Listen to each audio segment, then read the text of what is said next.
হাসপাতালের যে অবস্থা দেখেছেন তো টর্চ লাইটে এখনো পর্যন্ত আমাদের সরকারি তো 7-8 দিন হয়েছে। এর আগে দেখবেন মোবাইল লাইটে মোবাইলের টর্চে ডেলিভারি হয়েছে, জেনারেটর নাই, ফ্যান নাই, পাখা দিয়ে ডেলিভারিরা বসে থাকে। সেটা আমি বলেছি ডিএম সাহেবকে, কালকে ডিএম সাহেবের সাথে আমাদের বৈঠক ছিল। আমি বলেছি যে এখন আপাতত বর্তমানে কি কাজ করবেন জানি নেই। আপনাকে আমি বলবো, আমার অনুরোধ, যেগুলো আমাদের গ্রামীণ হাসপাতাল আছে যতগুলো ডিস্ট্রিক্টে জেলায়, সেগুলোর আপনি জেনারেটর অন্তত ব্যবস্থা করুন, ফ্যানের ব্যবস্থা করুন। বিপুল জয়ের পর এবার বিধানসভায় শপথ গ্রহণ আর তারপরে নিজের কেন্দ্রের মানুষের প্রতি কৃতজ্ঞতা জানাতে অভিনব এক ধন্যবাদ জ্ঞাপন যাত্রায় সামিল হলেন বলরামপুর বিধানসভা কেন্দ্রের নবনির্বাচিত বিজেপি বিধায়ক জলধর মাহাতো। গত 4 মে নির্বাচনী ফলাফলে জয়লাভের পর 14 মে বিধানসভায় বিধায়ক হিসেবে শপথ নেন তিনি। এরপর 17 মে রবিবার সকাল 11:30 নাগাদ বলরামপুরের রথতলা মাসির বাড়ি এলাকা থেকে বিজেপির এই ধন্যবাদ জ্ঞাপন যাত্রার সূচনা হয়। তবে জেলাজড়িত রাজনৈতিক মিছিলে ব্যবহৃত চড়া ডিজে বা ব্যান্ড পার্টির চটুল আওয়াজ থেকে একেবারেই দূরে ছিল এদিনের কর্মসূচি। তার বদলে খোল করতাল বা হরিনাম সংকীর্তনের সুরেলা ও ভক্তিপূর্ণ আবহে মুখরিত হয়ে ওঠে গোটা এলাকা। এদিনের মিছিলে বিধায়ক জলধর মাহাতোর পাশাপাশি পা মেলান শত শত বিজেপি কর্মী সমর্থক ও স্থানীয় নেতৃত্ব। মিছিলটি সারা বলরামপুর শহর পরিক্রমা করে দুপুর 2টো নাগাদ স্থানীয় কৃষক বাজারে গিয়ে শেষ হয়। সেখানে সংবাদ মাধ্যমের মুখোমুখি হয়ে আবেগঘন কণ্ঠে নবনির্বাচিত বিধায়ক বলেন, এই জয় আমার একার নয়, এই জয় সমগ্র বলরামপুরবাসীর। তাই এই ঐতিহাসিক জয় আমি বলরামপুরের সমস্ত স্তরের মানুষকেই উৎসর্গ করলাম। এটা উৎসর্গ মানুষের হাতে আমি ছেড়ে দিয়েছি।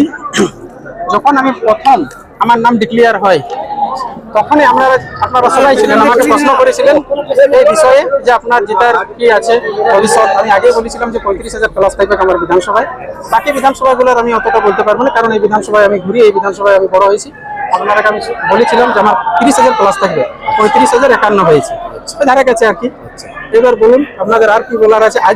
আজকে যে আমাদের এই বলরামপুর বিধানসভার ধন্যবাদ জ্ঞাপন যাত্রা, এটা আমাদের রাজ্য জুড়ে চলছে।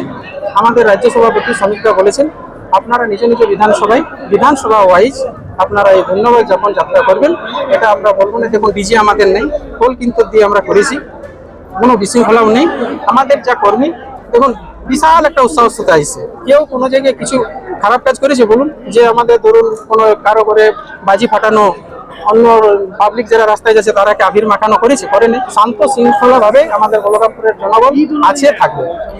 মানুষের যে প্রত্যাশা, মানে মানুষ নিজে যে এত সুবিধা পেয়েছে সেটা ত্যাগ করে মানুষ পরিবর্তন করেছে, এবং শিক্ষা, স্বাস্থ্য, কর্মসংস্থান, যেটা নিয়ে একটা আশা, যা সুবিধা ছিল কিছুই নেই।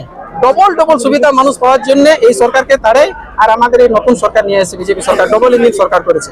সুবিধাগুলো আপনারা নিজেই বলবেন, মানুষ নিজে বলবে আপনাদের কাছে, আমাদের কাছে আসবেন না। আর আপনারা পাবলিকের কাছে যাবেন যে সুবিধা কতগুলো আপনারা পাচ্ছেন আর আগে কি পাইছেন। সুবিধা কি ভাতার সুবিধা নাই বলছি আমি, আমার কর্মসংস্থান দেবো, চাকরি দেবো।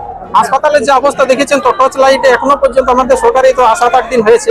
এর আগে দেখবেন মোবাইল লাইটে মোবাইলের টর্চে ডেলিভারি হয়েছে, জেনারেটর নাই, ফ্যান নাই, পাখা দিয়ে ডেলিভারিরা বসে থাকে। সেটা আমি বলেছি ডিএম সাহেবকে, কালকে ডিএম সাহেবের সাথে আমাদের বৈঠক ছিল। আমি বলেছি যে এখন আপাতত বর্তমানে কি কাজ করবেন জানি নেই। আপনাকে আমি বলবো, আমার অনুরোধ, যেগুলো আমাদের গ্রামীণ হাসপাতাল আছে যতগুলো ডিস্ট্রিক্টে জেলায়, সেগুলোর আপনি জেনারেটর অন্তত ব্যবস্থা করুন, ফ্যানের ব্যবস্থা করুন। তারপরে পরে বড় কাজগুলো আমরা করবো। বলরামপুর থেকে কৃষ্ণেন্দু কুমারের রিপোর্ট, রূপসী বাংলা মিডিয়া। আপনারা দেখছেন রূপসী বাংলা মিডিয়া। এখন একটা ছোট্ট বিরতি, ফিরে আসছি বিরতির পর। পুরুলিয়ায় পাত্রপাত্রী যোগাযোগের একমাত্র বিশ্বস্ত প্রতিষ্ঠান বিবাহ পরিচয়। আপনার মনের মতো জীবনসঙ্গী খুঁজতে পাশে রয়েছে বিবাহ পরিচয়। তাই আর দেরি না করে আজই যোগাযোগ করুন বিবাহ পরিচয়। Municipality commercial complex, 2nd floor, Chaibasa road, opposite PWD office, Purulia. Mobile নম্বর 9232440272। ফিরে এলাম বিরতির পর। আপনারা দেখছেন রূপসী বাংলা মিডিয়া।